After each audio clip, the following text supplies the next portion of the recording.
Hi everyone, welcome to my video. Right, so today I'll be introducing to you guys the procedures on how to create a mesh using Pointwise software. Right, so in this video I'll be teaching you guys or showing you guys on how we can accurately compute the coefficient of lift using the mesh from Pointwise software. So for this type of mesh, I'm going to use an O-type topology whereby that will help me to compute the coefficient of lift. Right, if I want to find or compute the coefficient of drag, generally we need to use a weak resolution that uses a C-type topology. Right, however, in this case I'm just going to use this video is just to find O-type topology where we want to compute the coefficient of lift. By using pointwise and using O-type topology, it helps us to get good balance between cell count and also solution accuracy. So let's straight away jump into the video on how to get the O-type topology. Now, the first step is to create our airfoil geometry. Now, in order for us to do that, right, so I have given a link down the video on where we can find the airfoil geometry. So over here, right, we can just go to airfoil generator and download the file under the code service. Right, once we get that, then we can just generate that in the pointwise service. So I'm just going to pull out the geometry here, right, just going to go to the script, right, click on the airfoil generator, and then it's going to ask me what NACA am I going to use. So I'm just going to use NACA 2412. Right, and then I'm just going to click on blunt and create. Boom, there comes our airfoil. Right, so once we pull out our airfoil, right, the next step is going to be finding our flow field. So in this case, our flow field or my flow field is going to be a free stream flow, right? And we really need to identify what kind of flow stream that we are going to use, right? And which type of flow field that we are going to endeavor this airfoil in, right? So that determines our type of simulation that we're going to use and everything, right? So since I'm using free stream condition and also free stream type of simulation, so I'm just going to take a simple RANS calculation and determine my turbulence wall functions and also wall height and everything for my meshing, right? So using RANS calculation, I'll be creating a turbulence model with a simple wall function values and also a simple boundary height, right? So the first thing after this is for me to compute my y plus value. Right, once that is done, then that helps me to determine the cell boundary height before I endeavor or move this airfoil into the meshing process. Right, so basically what I'll be doing here is that I'll be putting in my values in the wall y plus calculation, right? So over here, right, my free stream velocity and my free stream density, free stream viscosity, reference length, and the y plus value will be inputted for me to identify or compute my wall spacing and also my Reynolds number. Right, so if you see here in this y plus calculator, which you can just click on the link below my video and find out where is it and everything. Right, so once you are here, right, all you have to do is just input the free stream velocity at 50 meter per second, right, and I do not want to disturb my free stream density as it's going to be at sea level, right, and for my dynamic viscosity, I'm just going to use 0.00018375, right, kg meter seconds, right, and for my reference length it's just going to be 1 meter, and my desired y plus value is going to be 65. Why 65? In this case I'm just using a range between 60 to 100, as I'm just going to convert the database later to ANSYS in order to produce my simulation or run my simulation. So that data in ANSYS is best if we use y plus at 65 range, right? This will produce a good wall spacing that helps me to identify my point efficiently and also my solution accurately. Right, so if I compute, I get my wall spacing at 5 to the power of negative 3 as well as 3 million of Reynolds number. So what am I going to do? I'm just going to take this value and plug it in later in Pointwise. Also remember, if your value comes out at negative, it indicates that your input has an error at any of that 5 values, right? So this is a practice that I have been doing for quite some time in order to get these values accurately, right? So this is just mathematical calculation for Rand's number, right? You can just use that as a Rand's calculator. Even you can find it on Google and input the values that you are able to find. All right, now back to our Pointwise. Right, so the first step after you have calculated the geometry is to select geometry, right? In order for you to select the geometry, you need to identify what type of geometry you're going to play around with here, right? So over here, I've selected 3 types of curves or 3 curved sides, right? Which includes the pressure side, the pressure curve, the suction side, and also the blunt trailing edge or the blunt trailing edge side. So I have to select all 3 of them or all 3 of the geometry in order to find out which side am I going to play with the geometry, and also that helps me to create a good meshing later on, as well as that is going to help me to find out the exact meshing components of the airfoil. And also later on, when I want to create connectors, or when I create connections on it, I can find the values that I'm going to identify and also the flow that I'm going to identify. Right, so over here we are going to select the connectors first and also identify where or which side are we going to connect to, right? So right, next we're just going to find we're just going to select the geometry side, as I said, right? So now first things first, we have to put in, right, the connectors on the database. So as I'm hovering over here, if you can see, that's what we call connectors and database entities. So I'm just going to click on it and highlight the whole body, right? Once I highlight, it turns to green, right, such as this, right? So the connectors in the database that we have highlighted does not have any dimensions or does not have any points. So what are we going to do next is give them grid points so that we can know or we can identify which side is the mesh growing upon and from, right? So I'm just going to click on the connectors over here, right? If you can see, that creates a point, and then I'm just going to highlight the top and the bottom part, all right? And then I'm just going to give it the value of 50, right? Nice. Now once we have done that, right, now we have to zoom into the trailing edge part, right? Right over here. So I'm just going to highlight this, right, and I'm just going to put it 4, right? Right, so what am I going to do next, right, to show you where are the points and how are we going to do that, right? I'm just going to highlight everything here and I'm just going to show you point on, right? If you see, all the miniature points is visible right now. So if I zoom out, it becomes a one large big screen, right? One large big thick line, right? If I zoom in, then you can see all the miniature lines, right? So if I zoom in, you can see all the miniature lines, miniature points that have been stated over here, right?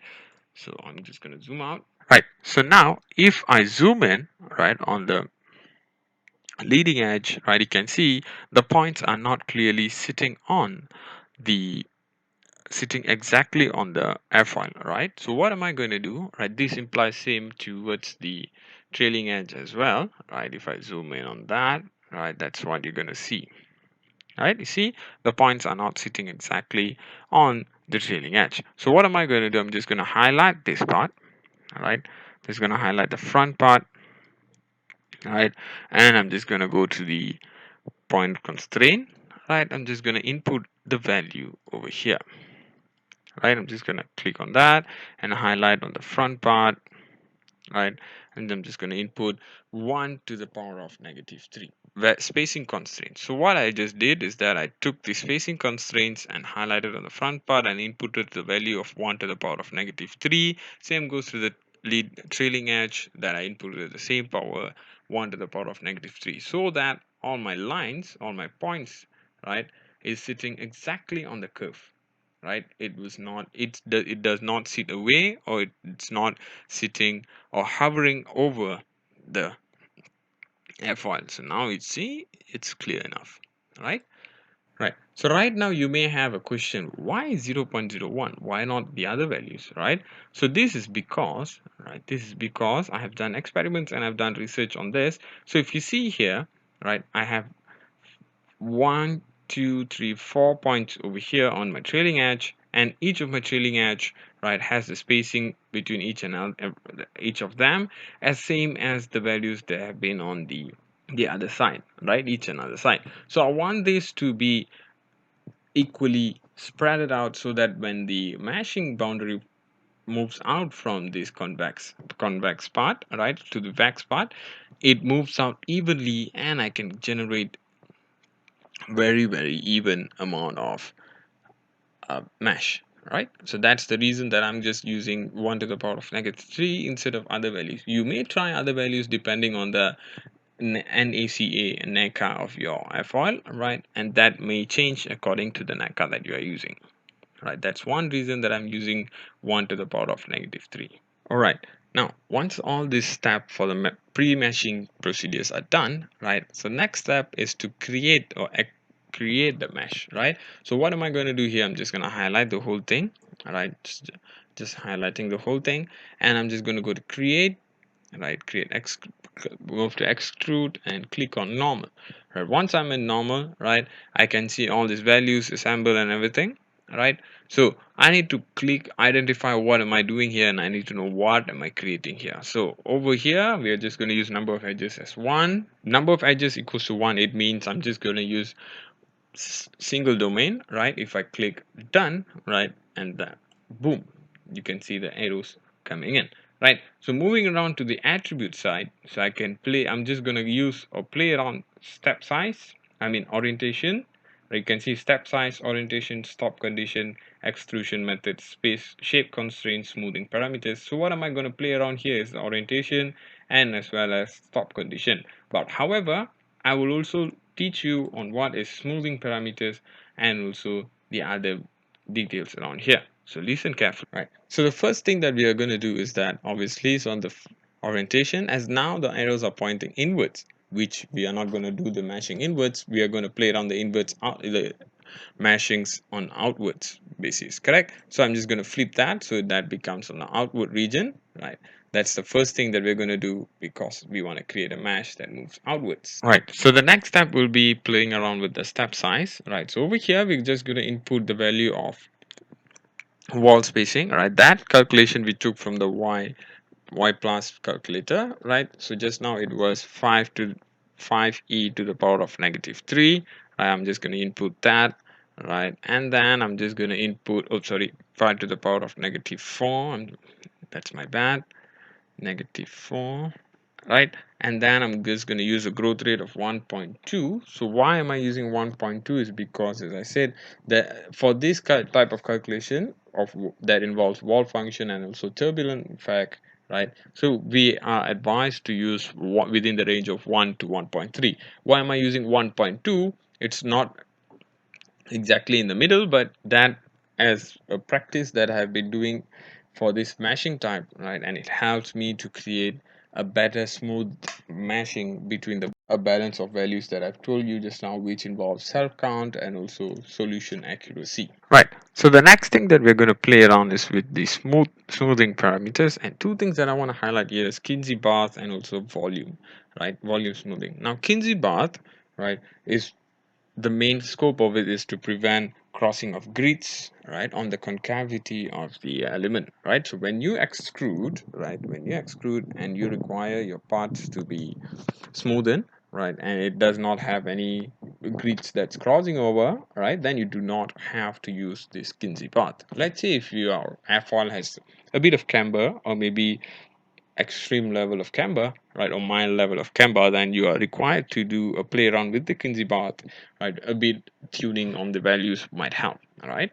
Now there is no certain values that have been inputted or analyzed before this on Kinsey bath, but you can start with a value that's dependent on the camber requirement of the airfoil, right? And the next thing will be the volume. All right. So for the volume, I wouldn't say that you are able to change it in order to see an impact.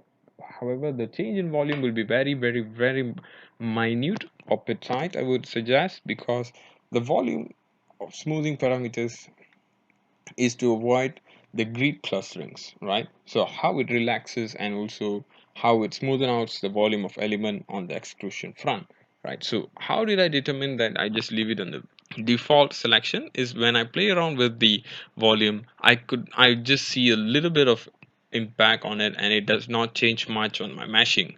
So I'm just going to leave it up on 0.5 as of now, right? So now we're going to continue to the next option, which is the stop condition. So over here in stop condition, we're just going to change to the total height. Now, as of our boundary that we are going to fix upon is going to be 100 chord. 100 chord may seem to be a lot, but that's just a bit, right? It's small actually, it's not that much, right? So whenever I want to use 100 chord, I try to imply a total height of 100, which is equivalent to the chord value. But then if I look back, right, total height is actually the total height of meshing, which I can just play around how much I want, because however, no matter how much or how little I put, right, due to the chord boundary, it's gonna fix it on 100, right? So I'm just going to put at 1.5 addition, I mean multiplied to the chord length, right? So I'm just going to put 150 over here, right, multiplied by 1.5.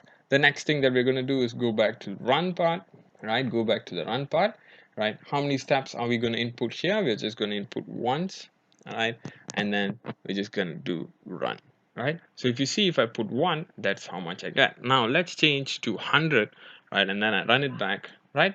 You see, that's the mesh that I got, right?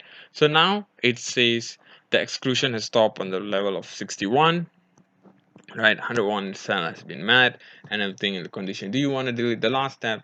Yeah, you can proceed and delete the last step. All right, and we are done. That's actually our mesh, right? You can see we are completed with the mesh. If I zoom out, right, you can see that's our mesh, right? So now the chord length that we use is basically 100 according to our chord length, right? If I zoom in, right, if I zoom in, right, so that's our mesh. We're basically done actually, right?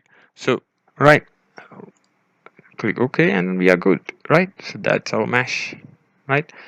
We are good to go. So let's say if you want to use any solver in the future, right, and you're requiring to use um, maybe some other different solvers, right? So all you have to do is just click on CAE, select solver, and over here you can see tons of solvers that you can extract this database upon. So later on in the next video, we're going to use ANSYS Fluent, right, in order for us to calculate all the values, right? Tune in for the video for you to learn on how to convert this for ANSYS, right? Catch you guys soon. Bye bye.